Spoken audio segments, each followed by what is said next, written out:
The auctioneer's chant was a rhythmic, hypnotic rattle, a sound as familiar to a farmer as the clatter of a planter chain or the lowing of a hungry steer. It echoed across the muddy farmyard of the old Henderson place, a place being picked clean by neighbors and strangers alike. It was March of 1979, and the air still held the sharp bite of a winter that didn't want to let go. I stood near the back, my hands shoved deep into the pockets of my worn chore coat, the wool lining rubbed smooth after a decade of hard use. I wasn't here to buy much, maybe a set of wrenches or a used tire for the gravity wagon, if the price was right. Mostly, I was here to watch. The main event was parked front and center, a monument of green and yellow steel that gleamed even under the flat grey sky. A brand new John Deere 4840, not 100 hours on the Hobbs meter. The tires still showing the little rubber nubs from the factory mold. It was Henderson's pride and joy, the last big purchase he'd made before the doctor gave him the bad news, and the bank started making calls. Dale Peterson stood right up front, almost touching the massive rear tire, his brand new Pioneer seed cap perched on his head. He wasn't much older than 30, but he carried himself like he owned the county. He'd been farming on his own for 5 years, and in that time he'd bought more new iron than most men saw in a lifetime. He'd started with a new 4440, traded it for a 4640 2 years later, and now he was eyeing this 4840 like a wolf eyes a prize ewe. Got a $100,000 bid, now 105, will you give me 105? The auctioneer sang, his voice a gravelly cadence. $100,000 here, now 5 anywhere. Dale's hand shot up, a quick, arrogant flick of the wrist. Got 105 from Dale. Now 110, can I get 110? The other bidder, a fella from 2 counties over, shook his head and stepped back. He was done. Dale stood there, a smirk playing on his lips, looking around as if to challenge anyone else to dare step on his territory. The banker from the PCA stood behind him, a man in a clean suit and polished shoes that were getting ruined in the mud. He had a clipboard in his hand and a smile on his face that was all teeth. He gave Dale a hearty slap on the back. I watched them, and I felt a familiar cold knot in my gut. It was a feeling I'd had a lot lately. I looked from the gleaming new Deere to my own hands, calloused and stained with grease that no soap could ever fully wash away. Those hands knew every bolt on my old John Deere 4020, the one I'd bought used back in '68. It wasn't a powerhouse like that 4840. It didn't have a cab with air conditioning and a radio. It had 2 simple levers for the hydraulics, a straight pipe that barked with authority when you opened her up, and a seat with a dozen cracks in the vinyl. But it was mine. Every last bolt of it, paid for in cash with money I had earned, not borrowed. The auctioneer's gavel fell with a sharp crack. Sold. For $105,000 to Dale Peterson. Congratulations, Dale. A fine machine. A smattering of applause went through the crowd. Dale turned and shook the banker's hand, the 2 of them beaming like they'd just won the state lottery. I saw a few of my neighbors, good men like Bill Jensen and old Frank Miller, go up and congratulate him. They looked at his new tractor with a kind of reverent awe. Then their eyes would drift over toward me, standing by myself in the back, and I could see the pity in their expressions. Poor Art, they were thinking, still trying to make a go of it with that old junk. They didn't say it, not to my face anyway, but I heard the whispers at the co-op, at the diner. Art Jensen, the man time forgot. A good farmer, sure, but too stubborn, too afraid to take a chance. Dale saw me looking. He swaggered over, his new boots sinking into the muck. Well, Art, you gonna stand there all day or you gonna buy something? Might be a good grease gun in one of those boxes for that museum piece you're running. I just looked at him, my face impassive. She runs good, Dale, and she's paid for. He laughed, a short, sharp bark. Paid for doesn't get the crop in the ground, old man. You can't compete with iron like this, he said, jerking a thumb back at the 4840. This is the future. Get big or get out. You know the saying. I know the saying, I said quietly. I also know what happens when a man's reach exceeds his grasp. That's just talk for folks who are scared to borrow, he scoffed. Money's cheap. Land values are only going up. You got to spend money to make money, Art. The bank understands that. They're lining up to give me whatever I need." He gestured to the banker, who gave a little wave. "That's what you call a partnership for progress." I didn't say anything. I just nodded slowly. A partnership. That's what they called it. The bank put up all the money, took all the collateral, and the farmer took all the risk. Seemed like a one-sided partnership to me. Dale shook his head, a look of genuine pity on his face now. He thought he was doing me a favor, trying to enlighten the old fool who didn't understand modern agriculture. "You ought to think about it, Art. Trade that 40/20 in. The dealer would give you something for it. Get yourself a real tractor. You could farm another 80 acres easy." "I'm doing all right with the ground I've got," I said. He clapped me on the shoulder, a gesture that was meant to be friendly but felt condescending. "Suit yourself. But don't come crying to me when you're still out there ploughing in the dark while I'm sitting on the porch drinking a beer." He turned and walked back to his new prize, the center of attention once more. I stayed for a little while longer, watched them sell off the small tools and the household goods. I saw Henderson's wife, Martha, standing by the porch, her face a pale, drawn mask. She was watching a lifetime of hard work get scattered to the four winds in a single afternoon. I thought about the numbers. $105,000. At the current interest rates, even the cheap money Dale was talking about, the payments on that tractor alone would be more than most men cleared in a year. It was a staggering weight, a weight that could crush a man, a family, a legacy.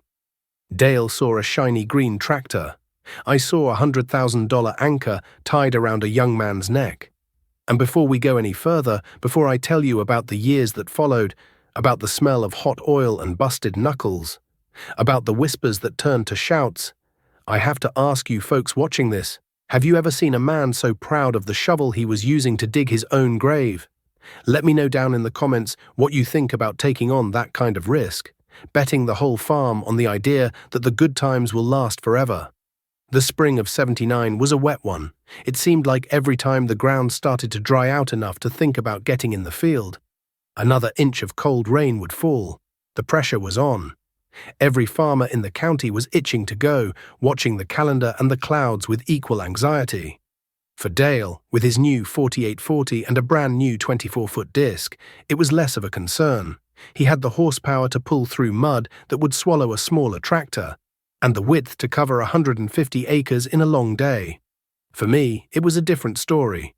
My main tillage tool was a 14-foot International disc, a good solid tool I'd rebladed myself 2 winters prior, and my tractor was the 4020. She was a good old girl, a side console from '67 with the power shift transmission. I knew her every groan and shudder. I knew that if you pushed her too hard in the tough clay spots, the temperature needle would start to creep up. I knew that the third gear in the B range had a little whine to it, and that the hydraulic remote for the disc lift was a little slow to respond when the oil was cold. The first decent day we had, I was out there. The diesel smoke billowed black from the straight pipe as the old girl dug in, the duals biting into the damp soil. It was slow going, the ground was heavy, and I had to keep the disc shallower than I liked just to keep my speed up. All day long, I watched Dale on the quarter section next to mine. He was a green blur of speed and power, turning black dirt at a pace I couldn't dream of. He'd make 2 passes to my 1. By noon, he was waving as he drove his rig down the road to another field, already finished. I still had 60 acres to go. That evening, I was in the machine shed, greasing the disc bearings by the light of a single bare bulb. My back ached and my ears were still ringing from the unmuffled roar of the 4020's engine. Sarah, my wife, came out with a hot cup of coffee and a sandwich. She stood there for a moment, watching me work the lever on the grease gun, her brow furrowed with worry. "You're pushing yourself too hard, Art," she said softly. "Got to get it done, Sarah. Rain's coming again Thursday." "Dale was finished before lunch," she said. It wasn't an accusation, just a statement of fact. She'd heard the talk in town, same as me. "Dale's got a $100,000 bank loan pulling his disc," I replied, wiping a smear of grease from my cheek with the back of my hand. "I've got $10,000 of paid for steel. There's going to be a difference in speed." "Is it enough?" she asked, her voice barely a whisper. "Will we be able to keep up?" I stopped what I was doing and looked at her.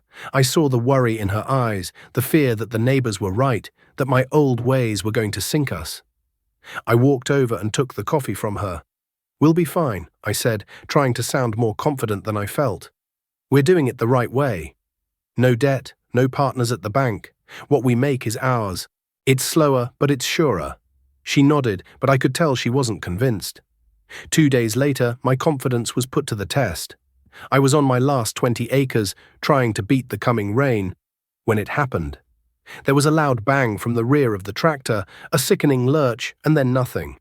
The engine was still running smooth, but when I shifted the power shift lever, I got no response. The tractor just sat there, dead in the water. I climbed down, my heart sinking into my boots. A dark pool of hydraulic oil was spreading on the tilled earth beneath the tractor's belly.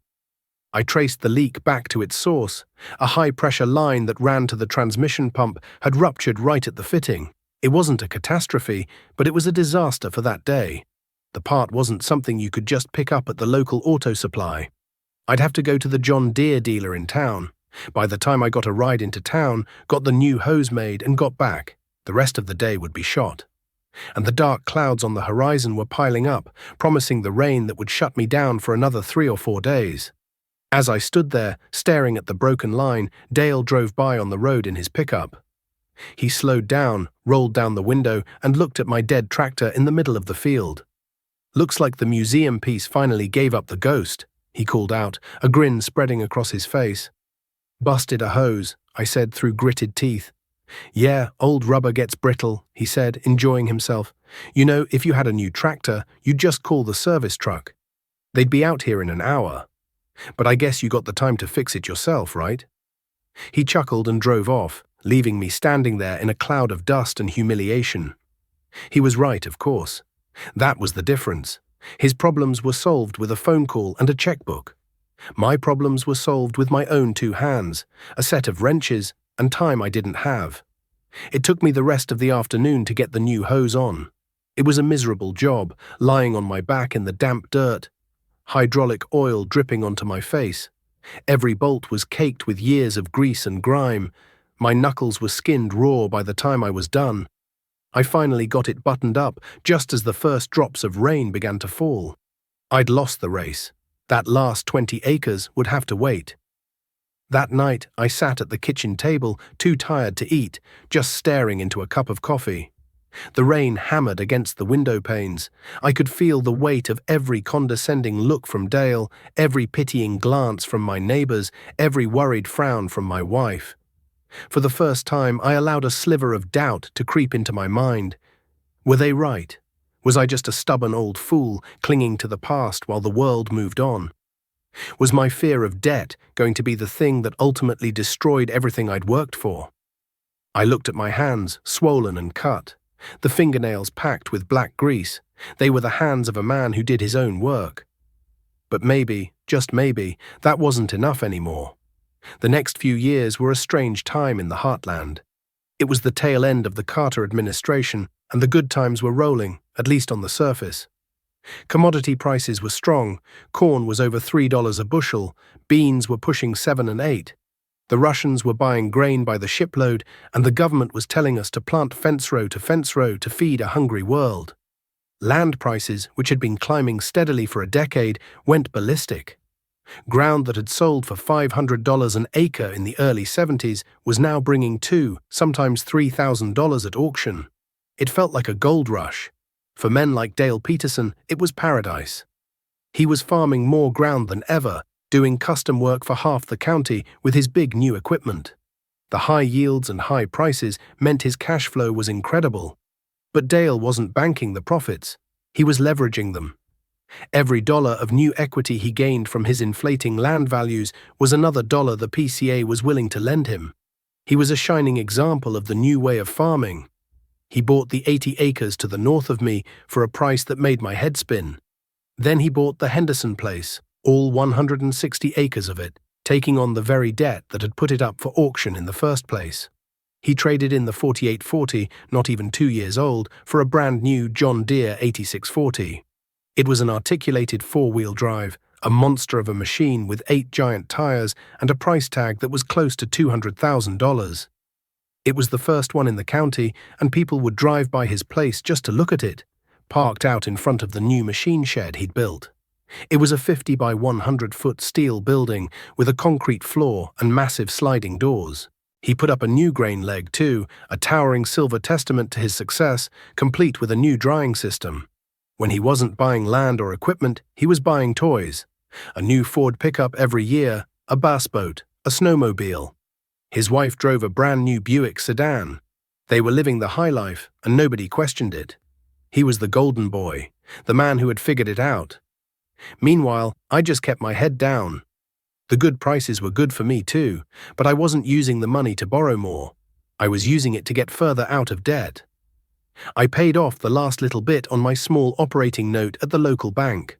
I finally became what my father had always preached was the ultimate goal of any farmer, completely and totally debt-free.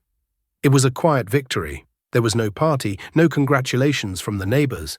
In fact, they saw it as the opposite of a victory. I remember running into Frank Miller at the feed store. He was a good man, but he'd drunk the Kool-Aid. "Art," he said, shaking his head, "I heard you paid off the bank. What in the world are you thinking?" "Thinking it's good to be my own man, Frank," I said. "But your money's not working for you," he insisted. "You could take the equity in your land, borrow against it, and buy that quarter section south of you. Bill is thinking of retiring. You could double your operation overnight. The bank would be happy to do it." "And I'd be paying for it for the rest of my life," I said. "The interest alone would eat me alive." "Not with corn at $3.50, he argued. "You can't lose. You're letting the biggest opportunity in a generation pass you by." He was just echoing what everyone else was saying. I was a failure in their eyes, a man sitting on a gold mine who refused to dig. I didn't buy more land. Instead, I put a new steel roof on the dairy barn. I resided the old corn crib. I bought a used but solid Heston stack wagon to put up my hay, paying cash for it. I invested in things that would last, things that would lower my costs, not expand my operation. I was building a fortress while everyone else was building a bigger, fancier castle on a foundation of sand. My life was a cycle of hard work and small, tangible accomplishments. I'd spend the winter in my shop, meticulously maintaining my equipment. I did a complete in-frame overhaul on the 4020's engine myself. I pulled the head, had the valves ground at a machine shop in town, and put in new sleeves, pistons, and rings. I learned the inner workings of that German-built Bosch injection pump, tuning it just right to get maximum power without wasting fuel. I replaced every worn bearing, every leaky seal. While Dale's men were waxing his new tractors, I was rebuilding mine from the inside out. My neighbors saw an old tractor getting a patch job. I saw an old soldier getting rearmed for another war. The contrast between my operation and Dale's was never starker than during harvest. Dale would roll in with a brand new Gleaner N6 combine with an 8-row corn head.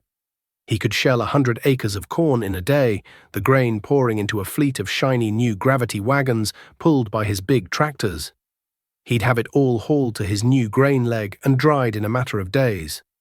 I was still using my old John Deere 4400, a machine I'd bought well used. It had a 4-row corn head.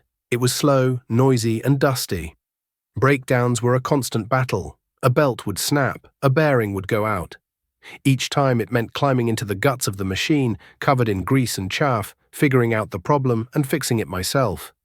My harvest took weeks, not days. I didn't have a fancy grain dryer.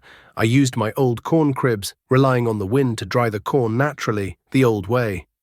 It meant I had to wait longer to shell, and I risked loss if the weather turned bad. One crisp autumn afternoon, I was under the 4400, replacing a broken chain on the clean grain elevator, when Dale pulled up in his new pickup. He leaned out the window, watching me struggle in the tight space. "Still fighting that old thing, Art," he said, not unkindly.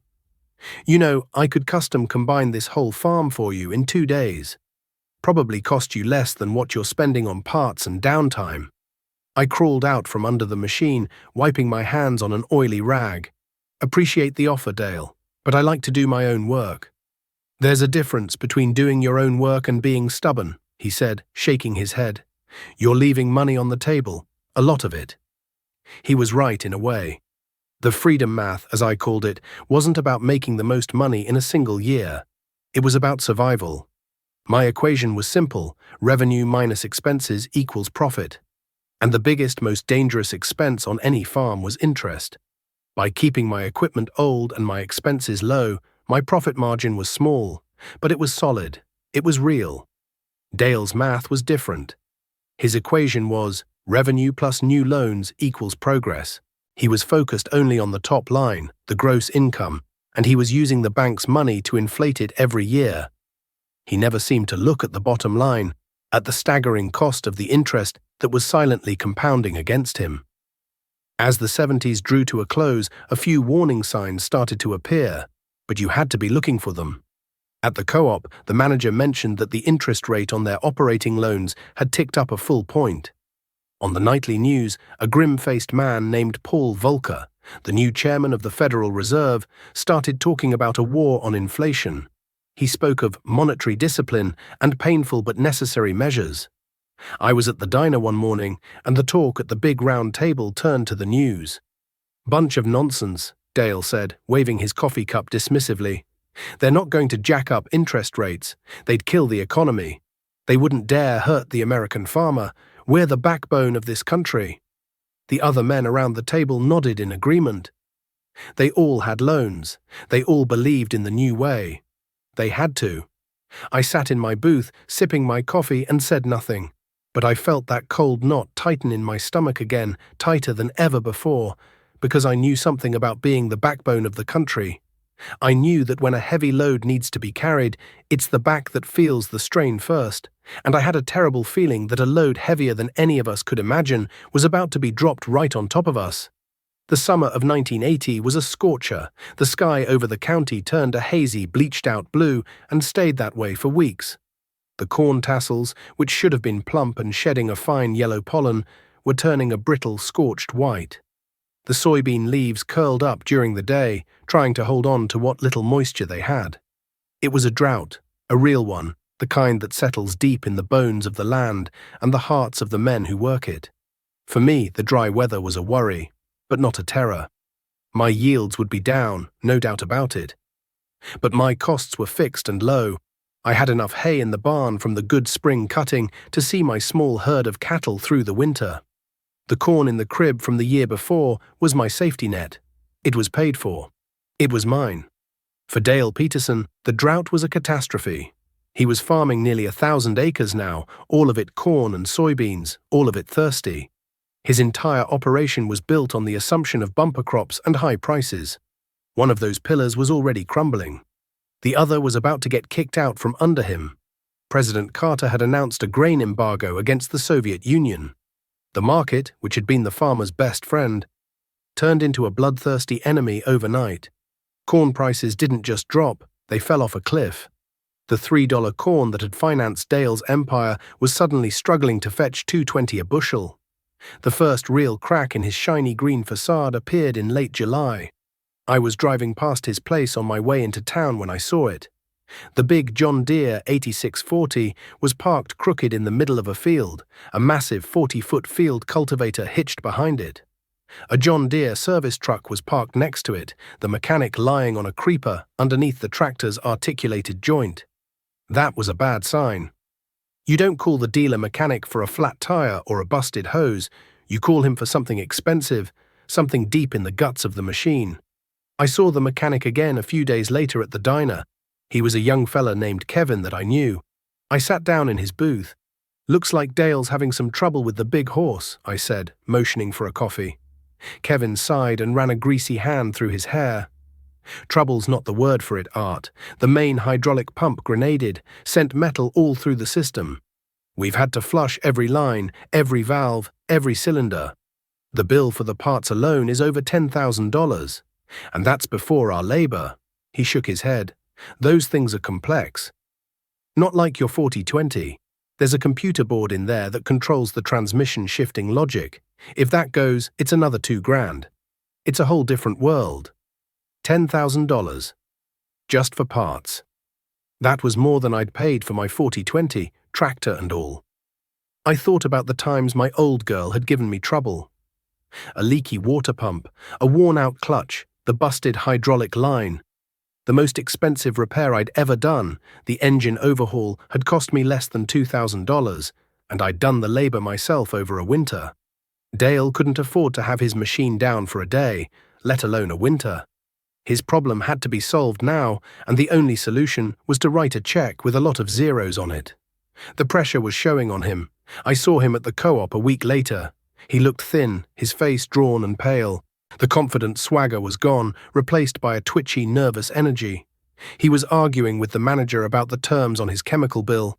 His voice was tight, strained. "I've been a good customer here for years," Dale was saying, his voice a little too loud. "I just need another 30 days. The market will come back up."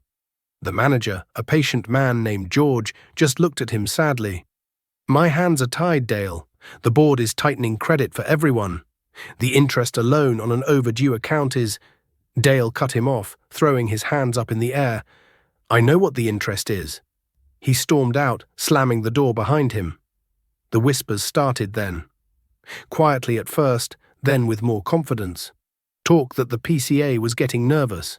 Talk that Dale had missed a payment on his big land contract for the Henderson place. His whole operation was a house of cards, built on the promise of ever-increasing revenue. But the drought had slashed his revenue, the embargo had killed the price, and now the cost of his complex machinery was biting back, hard. The partnership for progress he'd been so proud of was starting to look more like a slow, painful execution. That fall, for the first time, Dale didn't get all his ground tilled. The 8640 sat idle for long stretches. I heard he couldn't get the operating loan to cover the fuel bill. He had all that horsepower, all that steel, and he couldn't afford to turn the key.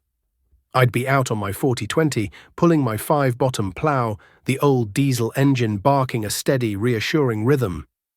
It was slow work, but it was honest work. And every furrow I turned was another small victory, another testament to the simple, brutal truth of the freedom math.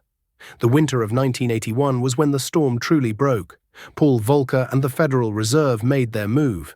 To kill inflation, they cranked up the interest rates. Not by a point or two. They sent them into the stratosphere. The prime rate, the number that all other loans were based on, climbed to 15, then 18, then an unbelievable 21%. For me, it was just a number on the evening news. A shocking number to be sure, but it didn't affect my day-to-day life. I had no loans. The bank had no claim on my land, my equipment, or my soul.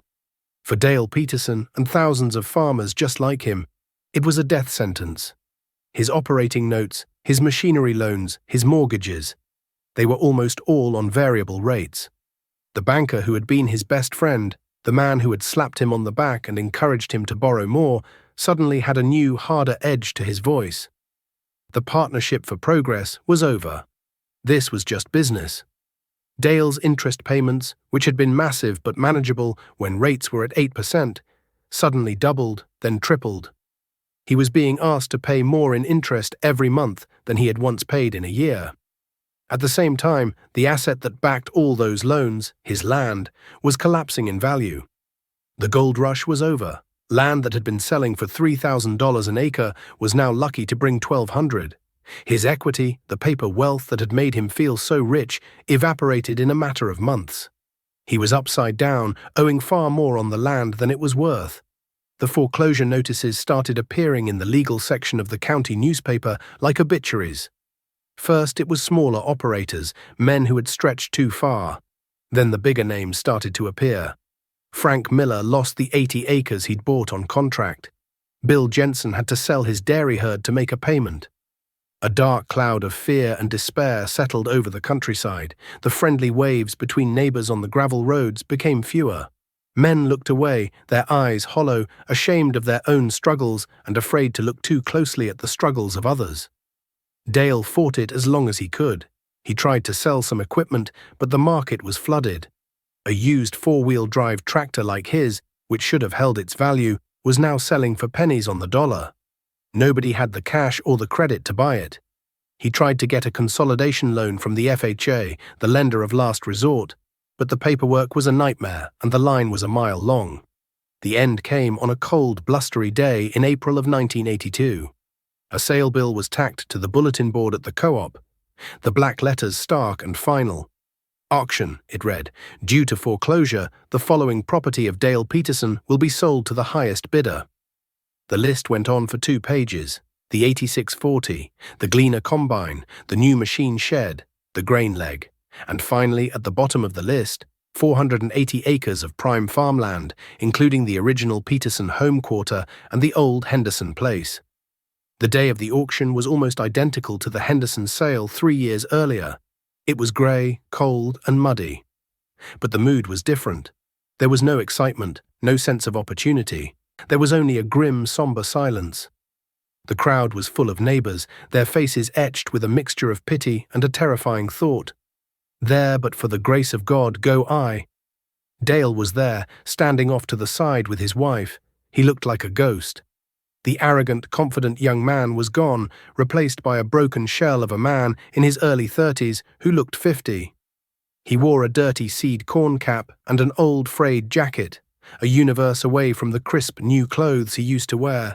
His banker was there too, the same man from the PCA. But he wasn't smiling today. He stood with a group of other men in suits, his face a grim professional mask. There was no backslapping. This was the ugly end of the business. They sold the equipment first. The magnificent 8640, the pride of the county, the symbol of the future of farming, was driven up before the crowd. It had less than 1,000 hours on it. It was barely broken in. The auctioneer started the bidding. The silence was deafening. No one made a move. These men knew what it cost new. They also knew what it cost to run, what it cost to fix, and none of them had the money or the nerve. Finally, a scrap dealer from 100 miles away made a lowball bid. Another dealer raised him a little. It sold for less than a third of what Dale had paid for it. A $200,000 monument to progress, sold for salvage value. I watched them drive it away, and it felt like I was watching a funeral procession. I stayed through it all, my hands in the pockets of my old chore-coat. I didn't bid on the big equipment. It was too much for my small operation. But I watched and I waited. My survival through these hard years had left me with something almost no one else in that crowd had. Cash. Not a lot, but enough. I had sold my cattle and the corn from my cribs, and I had put the money in the bank. It wasn't earning much interest, but it wasn't costing me anything either. It was just waiting. The auctioneer finally moved on to the land. They sold it in parcels. The home quarter went first, to a life insurance company from Des Moines. An investment group bought another 80. Then they came to the last piece, the 160 acres of the old Henderson place. The very farm where this whole story had started. "All right, folks, a beautiful quarter section of land," the auctioneer chanted, his voice sounding tired. "What am I bid? Who'll start it at $1,000 an acre?" Silence. $1,000 an acre was still a lot of money in these times. The banker from the PCA stepped forward and made a bid. It was a protection bid, to make sure the land didn't sell for less than a certain amount. "I got a bid from the bank," the auctioneer said. "Now who'll raise it?" I looked over at Dale. He was staring at that piece of ground, the ground he had bought with such pride. His wife was crying silently, her hand on his arm. This was it, the final cut. I thought about old man Henderson. I thought about Dale's words to me that day, about being scared to borrow, about getting big or getting out. I took a deep breath. The air was cold and sharp in my lungs. I raised my hand. "Got a bid from Art Jensen," the auctioneer shouted, a note of surprise in his voice. The banker turned and looked at me. His eyes widened slightly. He knew me. He knew I didn't have any loans with him. He probably thought I didn't have 2 nickels to rub together. He conferred with his colleagues, then shook his head. They were done. They had reached their reserve. "Sold," the auctioneer's gavel cracked through the chilly air. "To Art Jensen." A murmur went through the crowd. Men turned to look at me, their expressions a mixture of shock and dawning respect. Art Jensen, the man time forgot. The stubborn old fool with the museum piece tractor. He had just bought the Henderson place, for cash. I didn't feel triumphant. I felt a deep, profound sadness. I walked over to where Dale was standing. He wouldn't look at me. He just stared at the ground, his shoulders slumped in defeat. Dale, I said quietly. He finally looked up, his eyes filled with a terrible raw shame. Come to gloat, Art. Come to tell me you told me so? No, I said, my voice steady. I came to make you a proposition. You know that ground better than anyone. You know every wet spot, every clay knob. I'm going to need someone to help me farm it. And I'll need someone to live in the house there, to keep an eye on the place. He stared at me, uncomprehending. What are you saying? I'm saying the house is yours to live in, rent-free, as long as you need it, I said, and I'll pay you a fair wage to help me work my ground and the ground I just bought. It's not a partnership, it's a job, but it's a start. He just stood there, his mouth slightly open. His wife looked from me to him, her eyes wide with disbelief. For a long moment he didn't speak. The arrogant pride that had defined him was gone, washed away by the flood of failure. All that was left was a young man who had lost everything. Finally, he nodded, a single jerky motion. He couldn't bring himself to speak the words. We'll start tomorrow, I said, and I clapped him on the shoulder. It wasn't a gesture of condescension, it was a gesture from one farmer to another. Then I turned and walked toward my truck, leaving the wreckage of the auction behind me. The freedom math had won. But it was a victory that tasted of rust and sorrow. The years that followed were lean, but they were good. The farm crisis didn't end overnight. Prices stayed low, and the bankers stayed nervous. But for my operation, the foundation was solid. Dale came to work for me the next day, and the day after that. The first few months were hard. He was quiet, reserved, still carrying the weight of his public failure. He worked with a grim determination, as if trying to punish himself for his past mistakes. He learned to work on my old equipment. I taught him how to time the injection pump on the 40-20, how to listen for the specific whine of a bearing that was about to fail. He was a quick study. He had a natural feel for machinery, but he'd never had to rely on his hands before, only his checkbook. One afternoon, we were in the shop, rebuilding the transmission on my old 4400 combine. It was a greasy, frustrating job.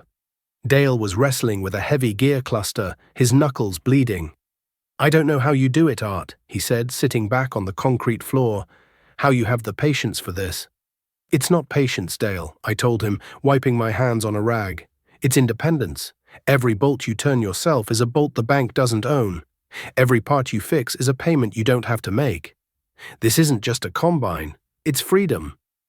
He looked at the pile of greasy gears and shafts, and for the first time, I think he understood. He wasn't just fixing a machine, he was learning a new kind of math. The community's perception changed slowly. Frank Miller, who had lost his 80 acres, stopped by one day. He didn't say much, he just wanted to know how I set the draft control on my old plow to keep it from pulling the tractor sideways in the clay. Another neighbor asked if I could help him weld a cracked frame on his disc. They stopped seeing me as a relic and started seeing me as a survivor. They weren't asking for money. They were asking for knowledge, the old knowledge of how to make do, how to fix things, how to endure. Dale and his family lived in the Henderson house for 5 years. He saved his money, every dollar. He was a changed man. The arrogance was replaced by a quiet humility, the recklessness by a deep-seated caution. One day he came to me and told me he and his wife had saved enough for a down payment on a small farm, a rundown place over in the next county that nobody else wanted. I'm going to do it right this time, Art, he said, his eyes clear and steady. Small, paid for. I'm never going to be another man's slave again. I shook his hand and wished him well, and I knew he would make it. He had learned the lesson in the hardest way possible, but he had learned it. Years went by. The 80s gave way to the 90s. My son, Tom, who had gone off to college to be an accountant, decided the city wasn't for him and came home to farm with me. He was full of new ideas about soil conservation and crop rotation, and I was happy to listen. But the first thing I did was take him into the machine shed. The old 40-20 was parked in the corner, her green paint faded and chipped, her tires cracked with age. But she started every time you hit the button.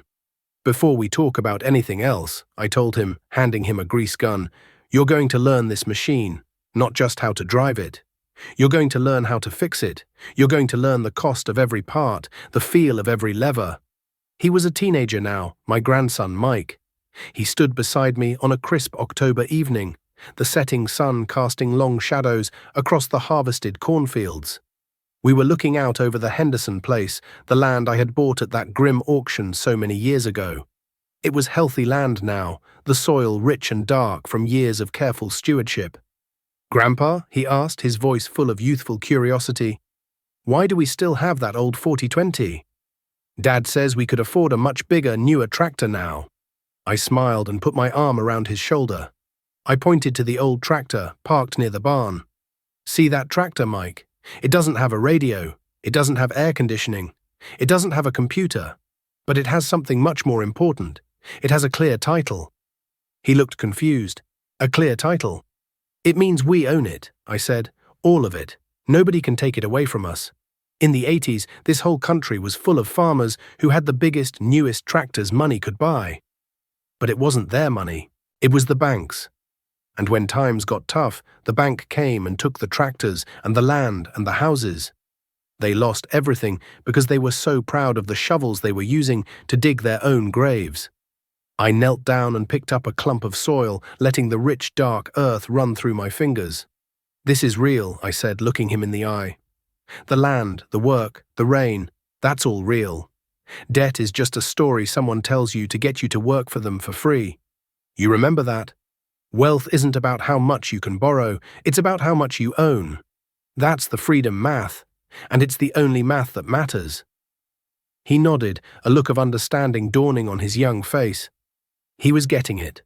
The legacy wasn't in the acres, or the equipment, or the bank balance. It was in the lesson. A lesson paid for in grease and sweat, and learned in the quiet solitude of a machine shed. A lesson that would, with any luck, keep my family on this land, free and clear, for generations to come.